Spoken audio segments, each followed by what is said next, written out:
اگر آپ کو میگرین کی وجہ سے سر میں اور آنکھ میں درد ہے تو ظاہر ہے پھر تو میگرین کا ہی علاج کریں گے،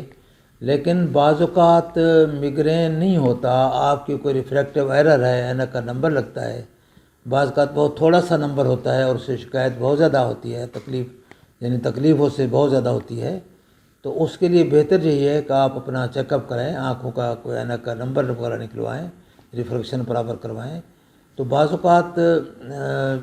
یہ ایک ڈائگنوسس ہے کہ میگرین ہے، لیکن بعض اوقات وجہ ہوتی ہے آنکھ کا نمبر کی، اینک نہ لگانے کی وجہ سے ہلکا سا نمبر ہے، اور خاص طور پر سلنڈریکل نمبر میں بہت شکایت ہوتی ہے۔ تو آپ بعض اوقات بہت سارے ہیڈ ایک کی دوائیاں استعمال کر رہے ہوتے ہیں، میگرین کی کر رہے ہوتے ہیں، بہت علاج کر رہے ہوتے ہیں، سی ٹی اسکین کرا رہے ہوتے ہیں، لیکن عام طور پر جب مریض ہمارے پاس آتا ہے تو ہم دیکھتے ہیں تو اس میں بعض اوقات بہت تھوڑا سا نمبر،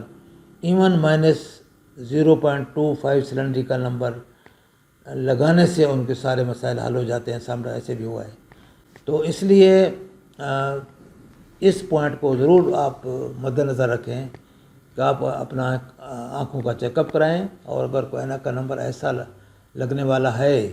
تو اس کو ضرور ٹرائی کریں، تاکہ آپ کا جو میگرین کا مسئلہ ہے، ایکچولی ہیڈ ایک کا یا آنکھ کا درد کا مسئلہ ہے، وہ حل ہو جائے۔